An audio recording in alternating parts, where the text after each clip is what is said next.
This is Get Real with Bob and Stacy, the show that helps you learn about the mortgage and real estate markets. Get the inside scoop from their expert list of guests and have some fun along the way. Now, here's Bob Gallagher and Stacy Alcorn. Welcome back. You're listening to Get Real with Bob and Stacy. You're joining us for our Leaders and Legends segment, and our first guest today is Janet Britcher, an executive coach with Transformation Management. Welcome to the show, Janet. Thank you, Bob. So I want to give everybody some more background on Janet. She is an MBA, author of Zoom Leadership, Change Your Focus, Change Your Insights.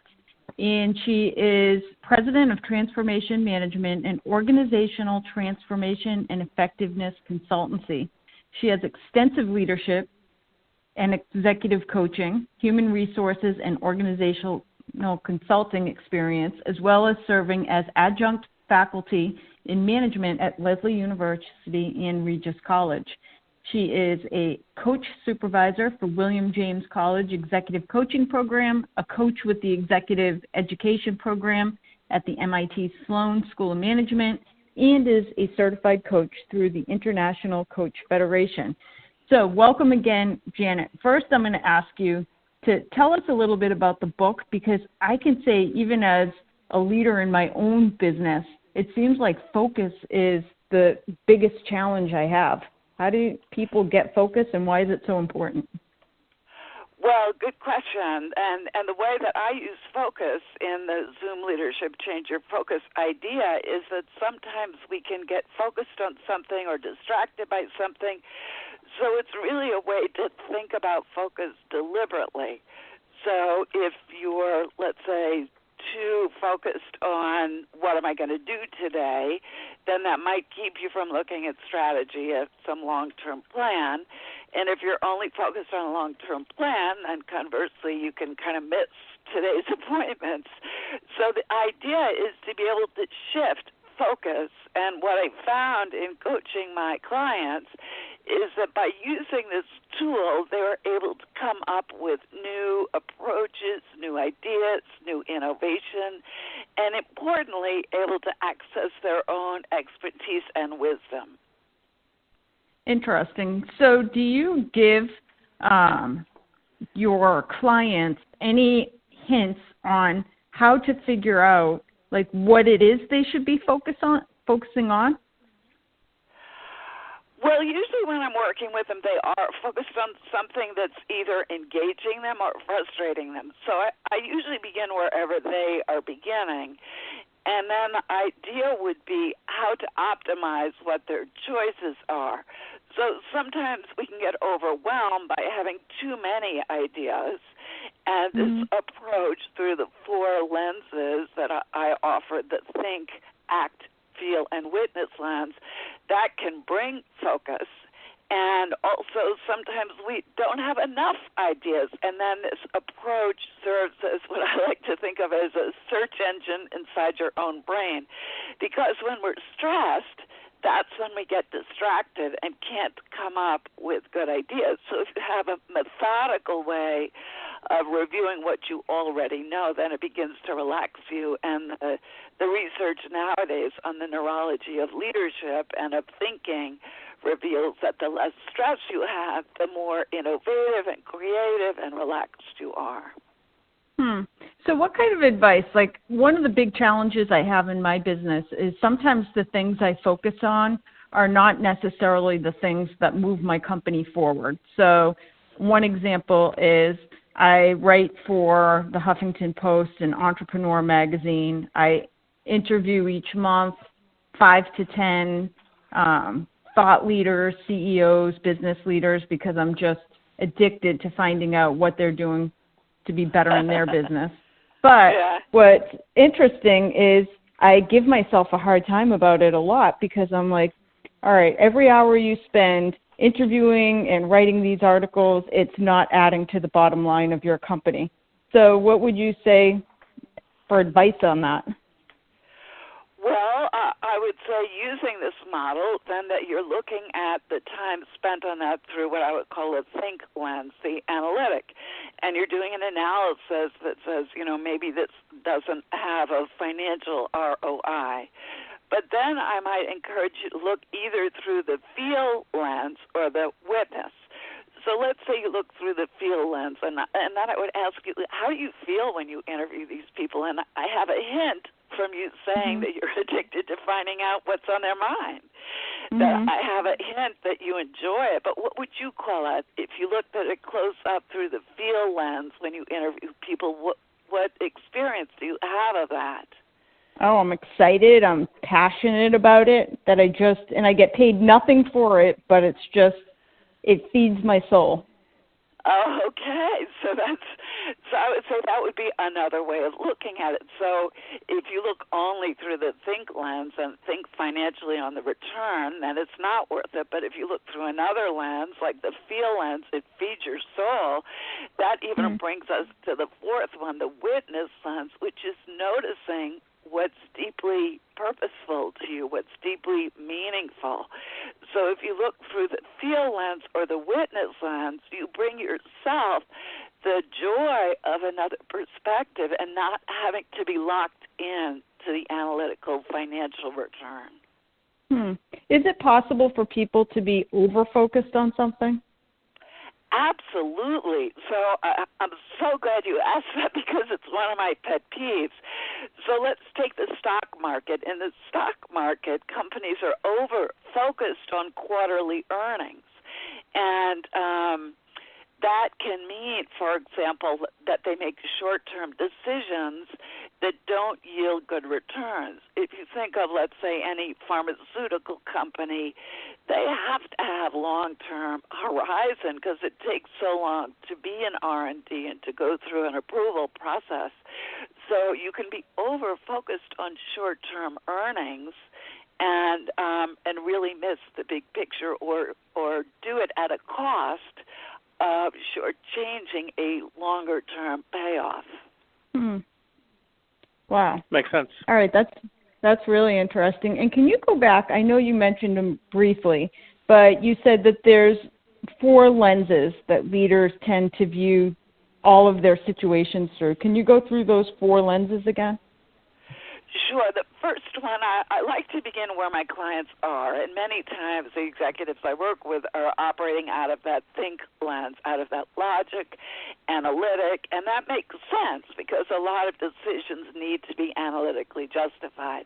The second lens they tend to use is act.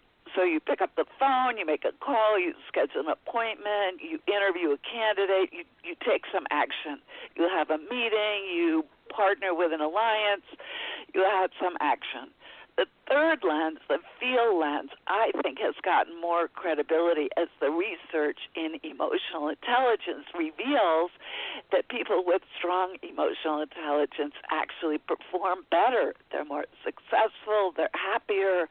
So that ability to tune into your own feeling and to empathically connect with someone else are all tools that help enhance relationship building.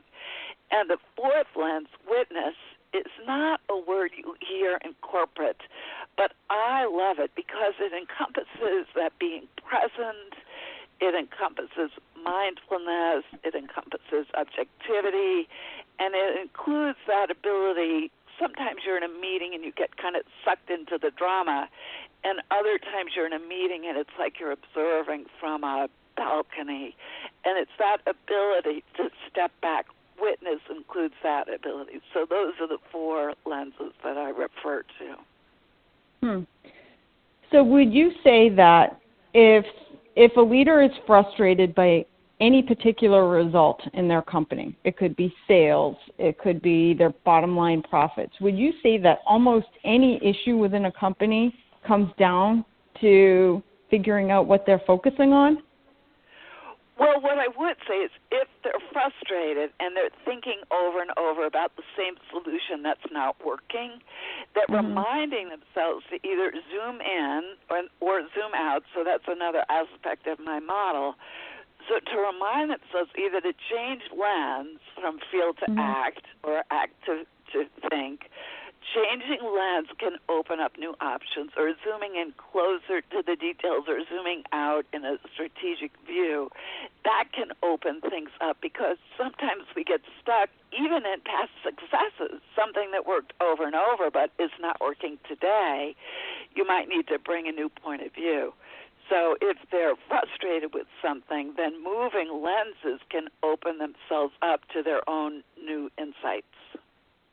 As part of your coaching, do you teach leaders to help facilitate focus throughout an organization? Well, it's a good question. Let me think about that. What I do is I teach them how to notice what they're noticing. So sometimes what we're noticing is a little bit outside of our awareness. I teach them to focus on their own well-developed skills. So everybody's got preferences. Let's say if you're really outgoing, then you might be doing that a lot, but once in a while you run into context where your focus should be on being more inwardly oriented. Or you might be focused on numbers because you're really strong at that, but sometimes you need to be focused on relationship. So it's more like I notice where they are, help them see the strength that has, and to help them evaluate whether or not that's a match for what's going on. Interesting, because I find just as a CEO of my own company, sometimes it's difficult to get your team to focus on the things that you think are important to the organization. And sometimes I say to myself, is it because I'm focusing on the wrong thing, or that I'm just not effective at communicating how important it is to focus on this one thing? Well, some of that, too, could be that they're looking at the world through a different lens. So that, if you're enthused, let's say, at one point Starbucks said, our mission is to open X number of stores.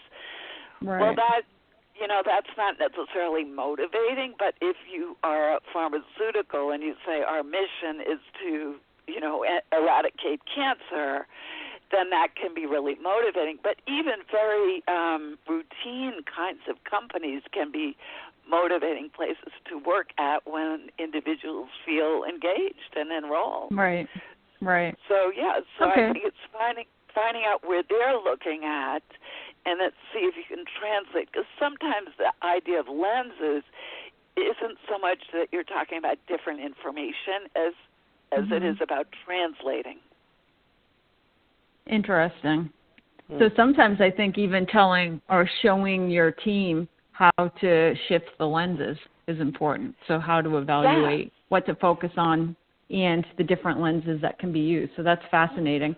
For anybody that's just joining us, we are interviewing today Janet Britcher. Her website is transformationmanagement.com. We only have a few more minutes. Janet, can you tell us, I know you do a lot of CEO coaching and business consulting. Tell us, for anybody listening, who is a perfect client for you?